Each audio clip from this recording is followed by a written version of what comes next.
Okay, let me bring in Tuhin on a very important question. If COVID is really the concern, then should you not be concerned? Should the BJP and everybody not be concerned that farmers in mass numbers are congregating in the capital? Because that's the real danger, by the way. Mass gatherings are the danger, and there is a mass gathering of farmers taking place because they believe that the COVID risk is one that they're worth to, that's worth taking. Given what they're up against, that they're fighting for their existence, as they call it. Now, if COVID is really the concern, is that concern only about MPs for MPs?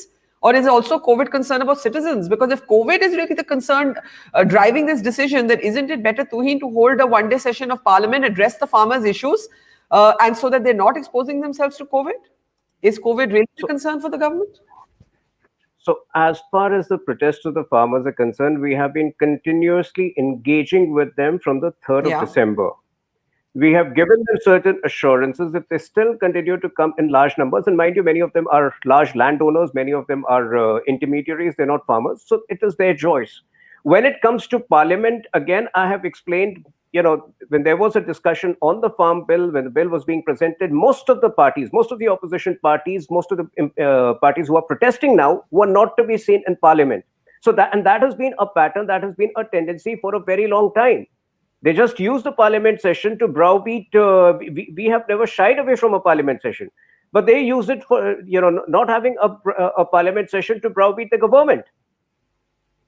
So, but when it comes to TMC, let me assure you that we are equally disappointed at the session not taking place, because the TMC needs to be grilled in Parliament for the ever failing law and order situation in Bengal. So we are as disappointed.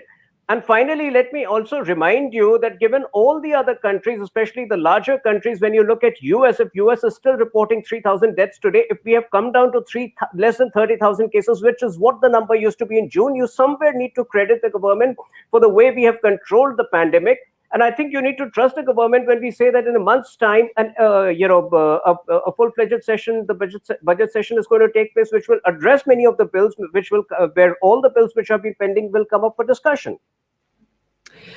You've gone to Bengal, and I'll let Saugata Roy respond to that. But I'm asking you a specific question again. What was the harm in holding a one-day special online session of Parliament to discuss the farm laws, given that COVID is being cited as the concern and the farmers are potentially risking COVID to fight a larger battle? If COVID is really the concern, that concern should be as much for citizens as it is for MPs themselves, right, Tuhin? Well, if I were the Speaker of the Lok Sabha, I would have had a definitive answer to it. But like I have said, when it comes to the farm laws, we've already explained our position.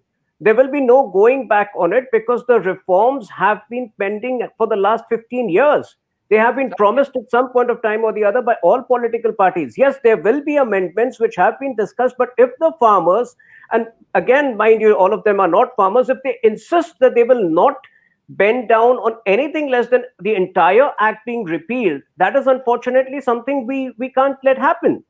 Tomorrow, I mean, I'm asking you, can the 1991 reforms be repealed at this point of time? Well, could they be repealed even then? Okay, you've raised